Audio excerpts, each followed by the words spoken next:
Kurnool collectorate ఎదుట ఆందోళనకు దిగిన జూనియర్ ఎన్టీఆర్ అభిమానులను అడ్డుకొని పీఎస్ కు తరలించారు పోలీసులు. తమ అభిమాన నటుడిపై అనంతపురం జిల్లా ఎమ్మెల్యే దగ్గుబాటి ప్రసాద్ చేసిన వ్యాఖ్యలకు నిరసనగా ఫ్యాన్స్ రోడ్డెక్కారు. అయితే వారిని పోలీసులు అడ్డుకున్నారు. ఎమ్మెల్యేపై అభిమానులు పోలీసులకు ఫిర్యాదు చేశారు. మరోవైపు అతనిని పార్టీ నుంచి సస్పెండ్ చేయాలని డిమాండ్ చేశారు. ఇక దీనికి సంబంధించిన మరింత సమాచారం ఐ న్యూస్ ప్రతినిధి ధరణి కిషోర్ అందిస్తారు.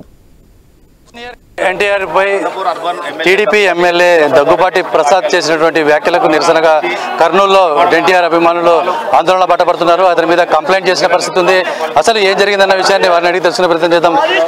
చెప్పండి, ఈ యొక్క ఎన్టీఆర్ మీద చేసిన వ్యాఖ్యలను ఏ విధంగా చూస్తున్నారు? ఈ రోజు ఏం జరుగుతుంది? ఎన్టీఆర్ పైన చేసినట్టు వ్యాఖ్యలను తీవ్రంగా మేము ఖండిస్తున్నాం. అది ఎవరు అతను ఒక ఎమ్మెల్యే స్థానంలో ఉండి ఇటువంటి వ్యాఖ్యలు చేయడం అనేది చాలా బాధాకరం. ఆ వ్యక్తిని టీడీపీ అధిష్టానం వెంటనే ఆయనని సస్పెండ్ చేసి టీడీపీ ఎన్టీఆర్ వేరు కాదని చెప్పి అని చెప్పే మెసేజ్ని ప్రజల్లోకి పంపించాలని మేము కోరుతున్నాము. ఆయనను వెంటనే సస్పెండ్ చేసి ఆయన బహిరంగంగా క్షమాపణ చెప్పకపోతే ఈ ఆందోళనలు ఇంకా ఎక్కువ ఆయన ఇంటిని ముట్టడిచ్చే కార్యక్రమం మేము చేపడతాం. అసలు ఈ యొక్క సమస్య ఎందుకు ఉత్పన్నమైంది అనుకుంటున్నారు? రాజకీయాలకు దూరం ఎన్టీఆర్ మీద వ్యాఖ్యలు ఎందుకు చేశారు? ఆయన ఫేమస్ కావాలనే ఒకటి తప్ప మాకు కనిపిస్తుంటుంది. ఆయన ఎవరికి తెలియని ఎమ్మెల్యే, ఒక ఫస్ట్ టైం గెలిచినటువంటి ఎమ్మెల్యే. ఇప్పటికిప్పుడు ఆయన ఫేమస్ కావాలంటే ఎవరిని టార్గెట్ చేయాలా? తెలుగు ఇండస్ట్రీలో అగ్ర హీరోలో ఎవరు? ఎన్టీఆర్ని టార్గెట్ చేసి ఇమీడియట్లీ అందులో war 2 cinema release immediately fame అవుతామని ఆయన ఆలోచనగా మేము భావిస్తున్నాం. అయితే ఇది జరగబట్టి 2 రోజుల నుంచి జరుగుతుంది. టీడీపీకి కానీ మీకు సంకేతం చర్యలు తీసుకునేటట్లు కానీ అసలు ఎన్టీఆర్ అభిమానులు ఇంత పెద్ద ఎత్తున బయటికి రావడానికి ముఖ్యమైన కారణం ఏంటి? మీ నాయకుడు ఏమైనా దిశానిర్దేశం చేస్తారు? మా నాయకుడు దీనిపైన ఇప్పటి వరకు ఎటువంటి స్పందించలేరు.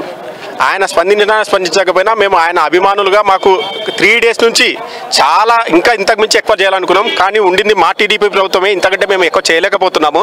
కానీ దీన్ని గుర్తించి ఇమీడియట్లీ ఆయనపై చర్యలు తీసుకుంటే మేము అందరం సంతోషిస్తాం. ఎన్టీఆర్ అభిమానులు ఎన్టీఆర్ మీదనే ఈ దాడి జరగడం అన్నది, అంటే ఈ విధంగా పరుష ప్రజలతో మాట్లాడడం అన్నది మీరు ఎలా చూస్తున్నారు? అసలు టీడీపీ సింపథైజర్ జరిగిన ఎన్టీఆర్ మీద ఒక టీడీపీ ఎమ్మెల్యే వ్యాఖ్యలు చేయడాన్ని మీరు ఎలా చూస్తారు? స్వర్గీయ నందమూరి తారక రామారావు పార్టీ స్థాపించిన టీడీపీ పార్టీలో తను దగ్గుపాటి దుర్గాప్రసాదరావు అదే పార్టీలో ఎమ్మెల్యేగా గెలిచాడు. ఫస్ట్ టైం అంట, నాకు కూడా తెలియదు అతను ఎవరు. ఫస్ట్ టైం గెలిచాడంట. మా నాయకుడు మా అన్న ఏం చెప్పాడంటే, నేను పార్టీ కాలేంత వరకు నేను టీడీపీతోనే ఉంటాను అన్న మాటతోనే మేమంతా టీడీపీతోనే ఉన్నాం. మేమంతా ఎప్పుడు టీడీపీతోనే చావు చచ్చిపోయేంత వరకు. కానీ ఇలాంటి కొందరు మంది నాయకుల వల్ల కొంచెం పార్టీ కానీ అభిమానులు కానీ కొంచెం ఇట్లా రోడ్డుపైకి రావాల్సి వస్తుంది. ఇలాంటి వ్యక్తులని మనము టీడీపీ నారా చంద్రబాబు నాయుడు ఇలాంటి వ్యక్తులని మీరు ఎంత వీలైతే అంత పార్టీకి దూరంగా పెట్టి వాళ్ళకంటే అభిమానులు మనోభావాలతో ఆడుకోకుండా మీరు కొంచెం ఒక ముందడుగు వేసి మాట్లాడండి అని మాది విజ్ఞప్తి.